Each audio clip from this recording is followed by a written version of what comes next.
Two Putnam West seniors were riding in the back of a pickup truck on Northwest 18th towards the intersection with Council Road. The report says the pickup hesitated at the stop sign but continued into the intersection, colliding with another car, killing two of the boys in the back of the truck. Alcohol was mentioned as a factor in the accident, but Dr. Waden Emery, the brother-in-law of one of those killed, told me he doesn't see how the driver of the truck could even see the stop sign.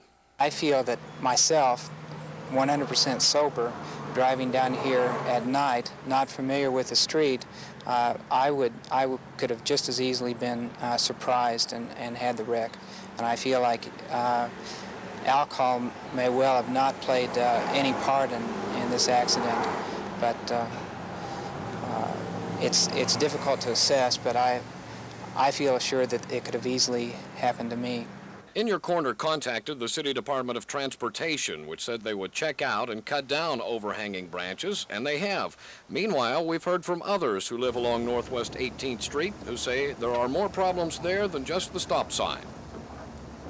Right by us, they have a little hill, and those kids like to go through there and see how fast they can get airborne through there. That was been a year or two ago. I'd worked on a petition.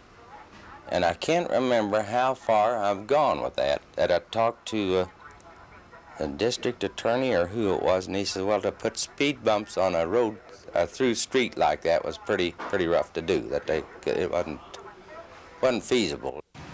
When school was let out there doing for the noon, noon hour, it looked like it sounded like it was Indianapolis 500 up and down through there. The kids would come off of that street, heading back east in both ways. For about an hour there, and then late of the evening. Though the stop sign is now clearly visible, but the neighbors would like to see students driving through there at a slower pace. In Your Corner checked back on Ray Farley. Ray had called for help when he was in the hospital recovering from a back operation. The problem stemmed from an injury back in Ray's Golden Gloves boxing days. Ray was informed that the water and the gas were going to be shut off at the house he rents. When I put up my deposit and went down there, I put it up. I paid the people that lived here before owed a big water bill. Well, they said I had to pay that before I could have my water turned on. Well, it took the money out of my own pocket that I was going to put up to pay that. All right, then I had to go borrow the money from some friend of mine to put it up for myself. Then within a period of 5 to 6 months, I had never received the bill until the time that I called you and told you that it had been cut off. I see. Now, why did they want you to pay somebody else's bill? Because they said that I'm living there now. Ray is 48 years old and is unable to work after 5 stomach operations, his back operation, and now heart problems. Well, I contacted the Neighbor for Neighbor organization and found that Dorothy Fields had already helped with Ray's water bill, so it would be kept on. She was also able to help with the gas bill. Medical expenses over and above Ray's Medicare, welfare, and Social Security put Ray in a bind. There was nothing he could do while in the hospital. When he came home, In Your Corner received some help from the business community.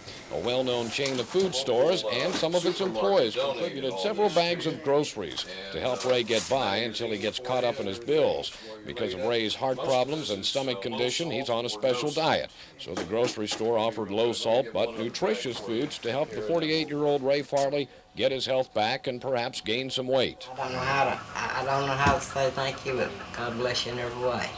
Well, thank you. We're glad to help.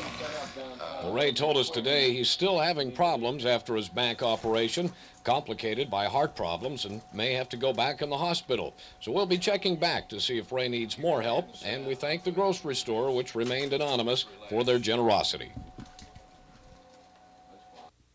I took it out of my damn gas. Remind me to call about my car.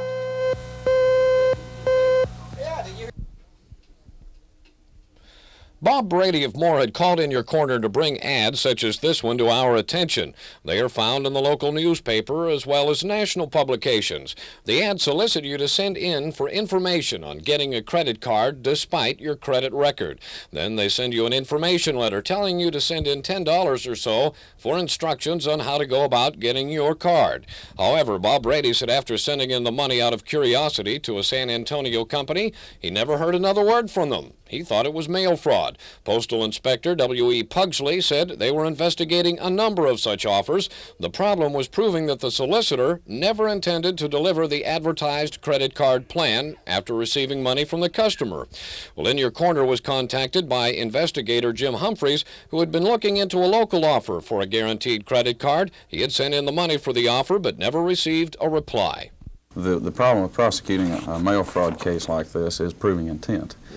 Just because I haven't received the information that he advertised doesn't prove the intent that he never intended to deliver it. But the check that I wrote to him was March 17th, and of course that's quite a few months ago. So my partner and I pursued the actual tracking of the individual through his private post office box, which I also turned over all the material to the postal inspector. Jim says the advertisement for the guaranteed credit card plan listed an address as Suite 149 on North Rockwell. The word suite leads one to believe it is an office, but it turns out to be, as Jim said, a private post office box. Anyone can rent such a box, similar to a post office box, but privately owned and operated, making it difficult for authorities to trace to the renter because of privacy laws. Mail from those answering the credit card ad ended up here and was later picked up by a man named Robert Maxville of Credit Research Services. But Humphrey says there is no Credit Research Services. No such company exists on the records of the Oklahoma Secretary of State records. We found out that the individual involved, Robert Maxville, however, was employed as a salesman for Herning Corporation out of Grand Prairie, Texas. It's an alleged corporation. Our conversations with them didn't necessarily give me a whole lot of information about what they did or how they did it. From Jim's canceled check, he was able to trace Maxville to an apartment complex on the west side of Oklahoma City. Maxville's mailbox showed him as an employee of the Herning Corporation of Grand Prairie, Texas. Jim went to the apartment to confront Maxville about his guaranteed credit card business and the money Jim sent him. In Your Corner went along, but we found no one home nor the car linked to Maxville. Jim was able to learn that Maxville was moving out and going back to Texas. We asked Postal Inspector Pugsley if that might be the needed proof that Maxville was soliciting money for a guaranteed credit card plan and did not intend to deliver it. Therefore, mail fraud. That makes it more of a violation because he's failing to furnish merchandise, whether it be good or bad merchandise. In other words, any business that fails to furnish like that, it comes more under the purview of the mail fraud statute. I see.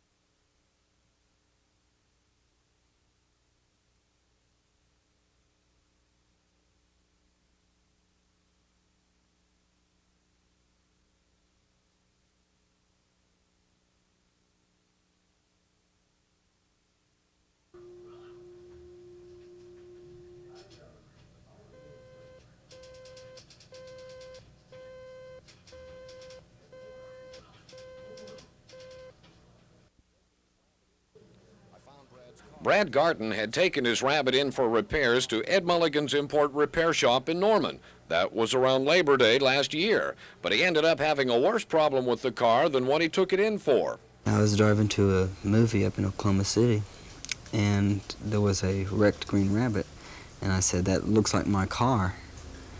And, I said, but it can't be, it's in the shop.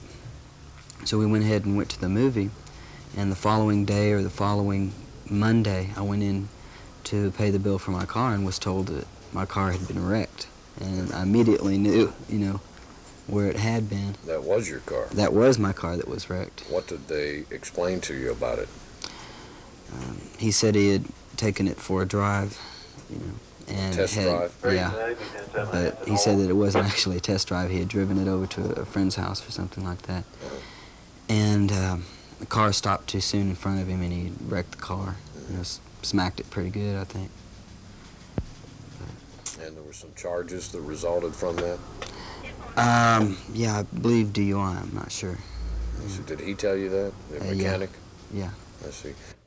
The accident occurred in November. Ed Mulligan said he would make all the repairs from the accident at his own expense. That was in November, but by February, Brad was still waiting for his car, and he needed it to drive from his home in Moore to his job in Oklahoma City.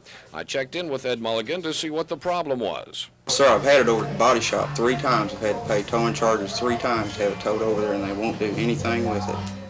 Ed was taking Brad's car to a body shop in Shawnee. However, Brad was tired of waiting, so he wanted the car taken to another body shop in Norman.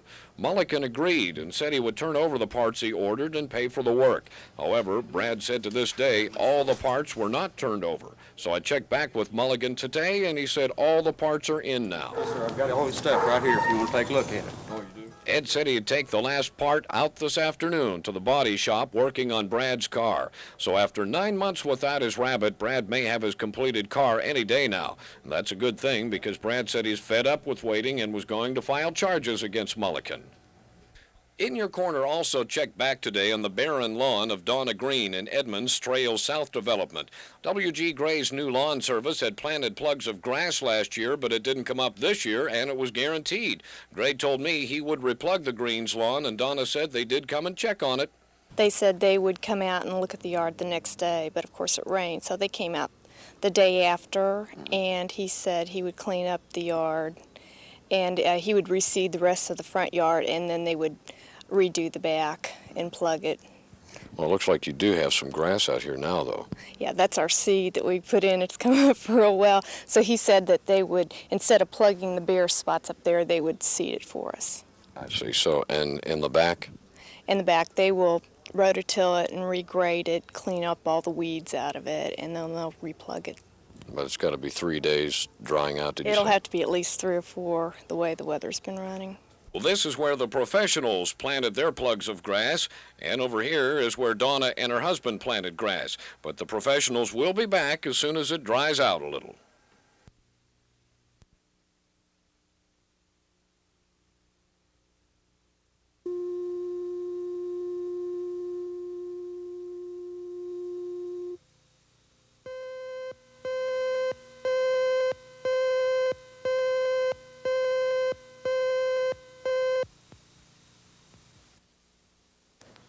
Oh, my.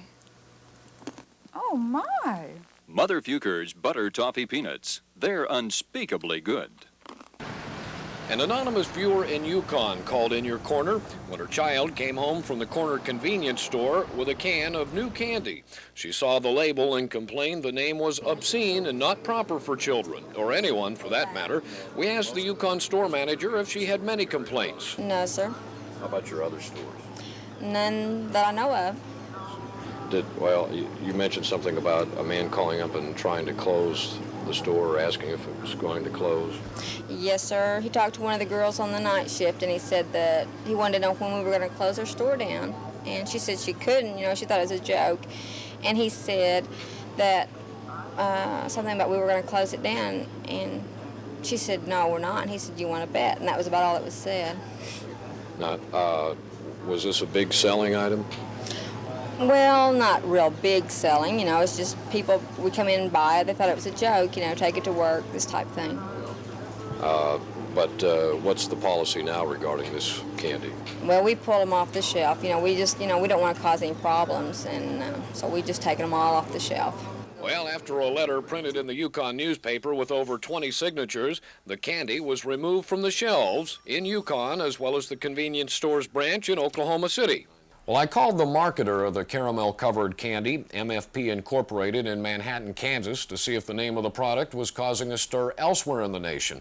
First of all, company president Darrell Hill said the candy is pronounced Mother Fukker, a German word with a German pronunciation. As a matter of fact, the new labels on the jar will have a pronunciation guide on them. Darrell thinks that might prevent the consumer from mistaking the name of the candy with an obscene word, even though that mistake has allowed him to make big bucks on this candy. Darrell Hill told me it all started out as a novelty item, first advertised in the sports pages of the Dallas newspaper. But the response was so great, he said, they decided to distribute it in stores instead of mail order. Hill says it's almost become a fad now in California. As a matter of fact, because of the great response, they're now selling Mother Fukker baseball caps, T-shirts, and even a Mother Fukkers coffee mug. He sent us some correspondence that he's received now from different companies on the success of his candy. One from Shop Quick Stores. Congratulations from Old Mike Shooter Supply and Tackle. Congratulations from the National Liquor Store Sales Association, and even from Willard Scott, weatherman on NBC's Today Show. There are also some letters from radio and television stations congratulating him on his advertisements, such as this one. My fellow Americans, you may think it's strange to hear me as a spokesman for a product, but this is a peanut product I'm talking about. Not only that, a superlative peanut product. It's Mother Fukkers butter toffee peanuts, and they melt in your mouth. So apparently Mother Fukkers candy has been well accepted in some areas, but not in others. I asked some shoppers in Yukon for their opinions. Are they shocked by a candy with this name? I think that's kind of a distasteful name for it. I don't think it's actually a name I'd want to put on candy for my kids. I think it should be taken off the shelves very definitely. It's terrible for kids to have to buy candy with names like that. They wouldn't offend me. They wouldn't? No, not at all, no. It's quite novel, really. Do you have children? Yes, I do, yeah.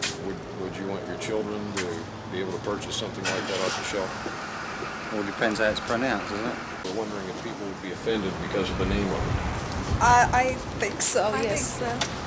I can't see the name. Yes. Yes. Would you be offended to the point where you'd want them to take it off the shelves? Yes. Yes. And I definitely would not buy it.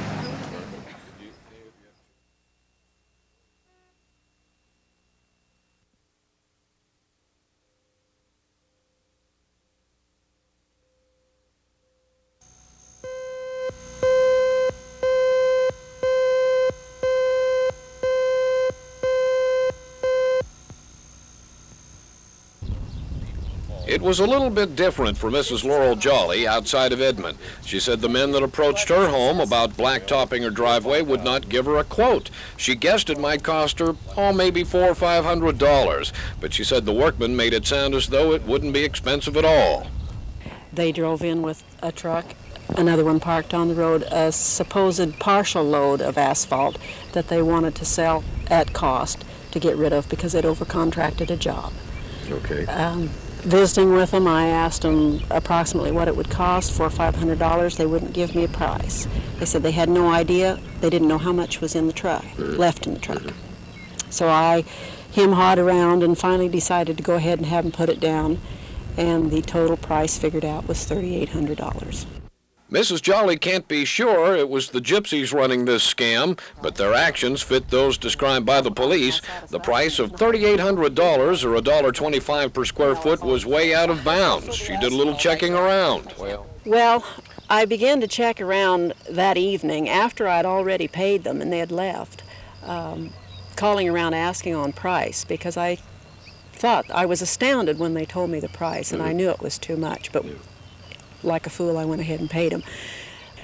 This type of job, a good asphalt job with a solid base like it has, should have cost about 65 cents. And I gave $1.25, which was supposed to be half price, even at that. I've been told that this is cheap grade patching asphalt, and that would even be less. Mrs. Jolly says the men came in two new-looking dump trucks. One had a sign on the side, George and Harrison Asphalt Paving. The calling card listed an address and phone number in Tulsa. She checked that out also. Then I called a friend in Tulsa, since the business card has a Tulsa address, and his father checked out the address and the phone number and found several people over there that had also been conned. And the address is an empty lot in a housing project, and the telephone is nothing. It's been disconnected. So then, being, there was nothing I could really do, or a lawyer could do, or anything else. And through a friend of mine, I heard about your story on In Your Corner, and called you. Mrs. Jolly heard about our reports on the gypsies and the fact that the district attorney's office said they needed photographs of the culprits in order to identify them, since most have false IDs. So she tried to get a picture. They went by a couple weeks ago, and we saw them recognize the trucks, and my daughter and I followed them. They turned around on the road, and as they were going back by us, I took the picture. Did they run when they saw you? They didn't slow down. Yes, they were in a hurry then. And you know, coming to the stop signs, they just would barely stop. They weren't stalling at all, they were hurrying. Mrs. Jolly also got the license number of one of the trucks. She turned that and the other materials over to In Your Corner, and will pass them along to Oklahoma City Police Detective Sherry Garcia, who follows gypsy activities. Sherry says the Texas Rangers warned Oklahoma authorities that the gypsies were headed this way. Exactly the same thing. It was the black topping the driveways. I'm not exactly certain of the Texas law, the name of the law, the exact way to state it, but it would be the same as our obtaining money under false pretenses in Oklahoma City. It's the black topping the driveways and the spraying the roofs.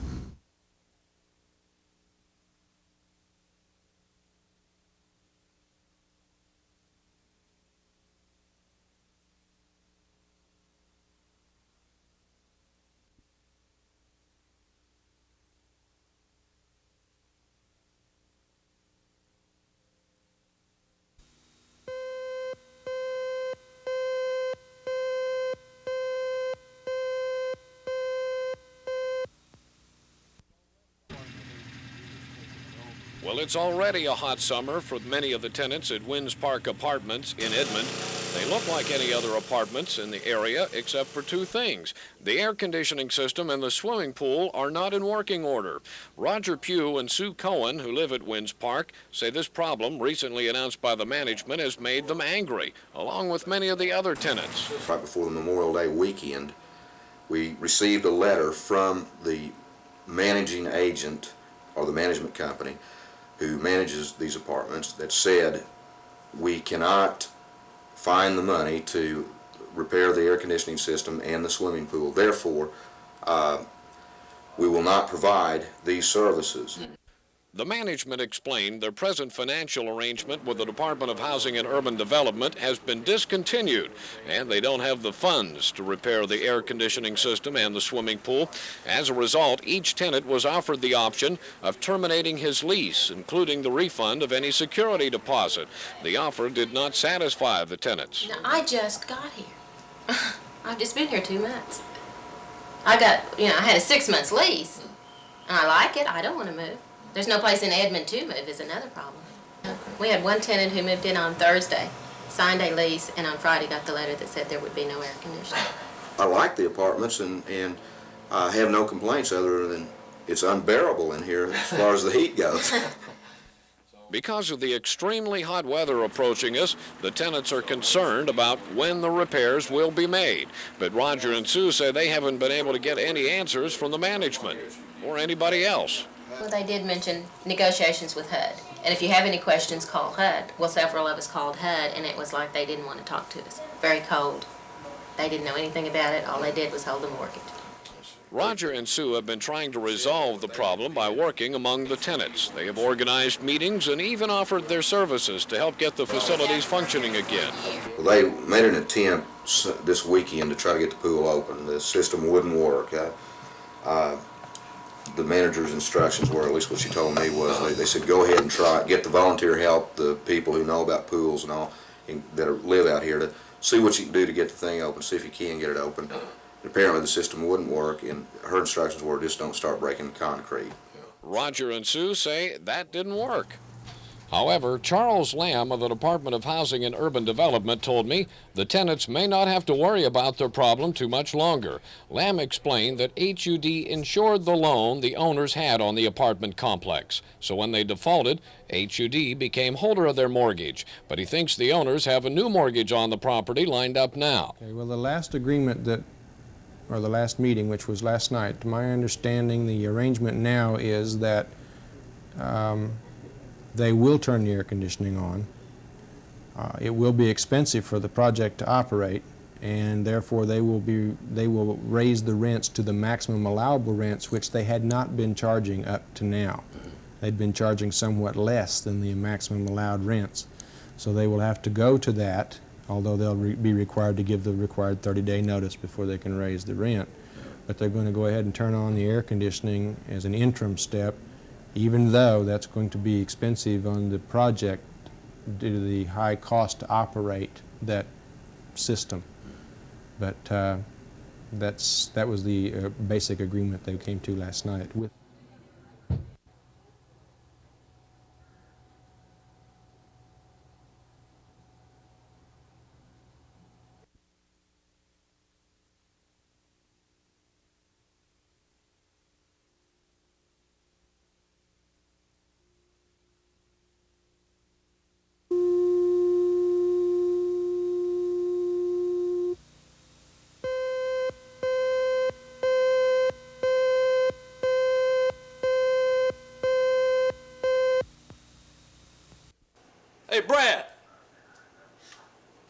Edwards. Anybody at that end? What? I think I have another rip-off thing for you. Why don't you bring it on down here? Well, why don't you come down here? I got Spielberg holding on one line, Sophia Loren on the other, and Rachel Ward on the third. I'll be right down. Dino had received an offer in the mail to buy a copy of his family heritage for only $29.95. The card came from Beatrice Bailey, which it said is a retired school teacher who now studies family heritage. The lady says she has spent thousands of dollars and many hours of research on my family.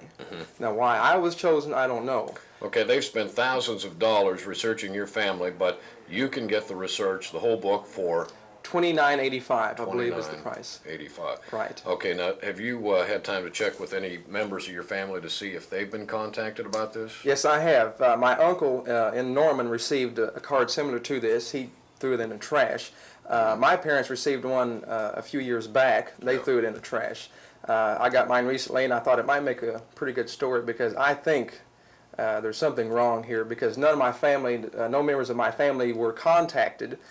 So I'm trying to figure out how she got all this information on my family when she didn't talk to any of us. Your family would be traced down to where? From a little town outside of Rome. I think it's Caravelli, Italy, is where my grandparents came from. So you do know your family heritage or your family ancestry somewhat? More or less, yes. Well, looking at the card, it leads you to believe a person named Beatrice Bailey spent thousands of dollars and many months searching through 70 million families to locate all the Lawley families in the nation. It says the Heritage Book will contain a history of our origins in the U.S., development of the family crests, and so on. In Your Corner did a little asking around about Beatrice Bailey in Sterling, Pennsylvania. We went to the Oklahoma Genealogical Society at the Historical Building. Many people tracked down their family history there. Board member Lois Copley introduced me to Irene Blake, who at one time ordered a heritage book from Beatrice Bailey. It sounded like it would be a personal history of my family. And when I received this book, the only names that were of this name were names that she evidently had received from the telephone directory and utilities, perhaps. And there was a few of my cousins in there, and that's all I would know. And there was no a relationship to go back and trace your ancestors at all. Beatrice Bailey is an incorporated name, incorporated back there, and so far as I know, there was never a Beatrice Bailey, a live human being. There may have been, I don't know, but it is an incorporated name, and they publish under that name of Beatrice Bailey. They use telephone directories, city directories, and other lists that they can get a hold of to get names of people and locations, because I guess it does have addresses, doesn't it? Yeah. But it's for people living now. It is not your ancestry. It is a heritage book. That is what they say, not a genealogy. Lois says anybody could do what the mail order card offers, maybe in an hour and a half. She says the card may mislead many people to think they are getting a family history. And what is her advice to people receiving such a mail offer? I'd say put it in file 13, the trash can. Or save it as a...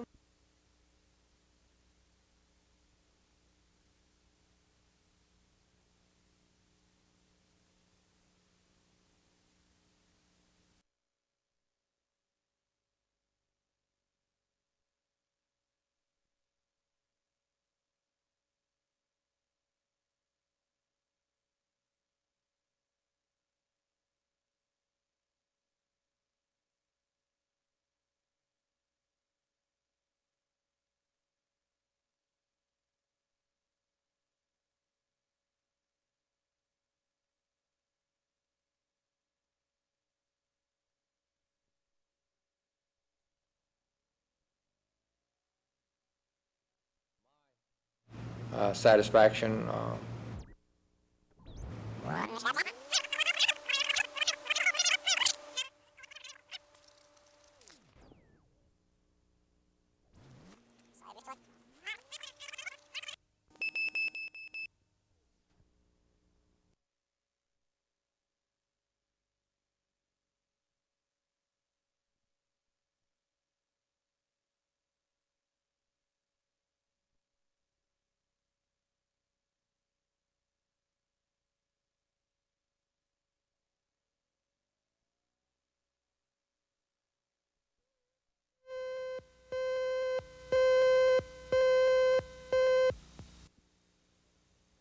And another step forward in the improvement of state personnel.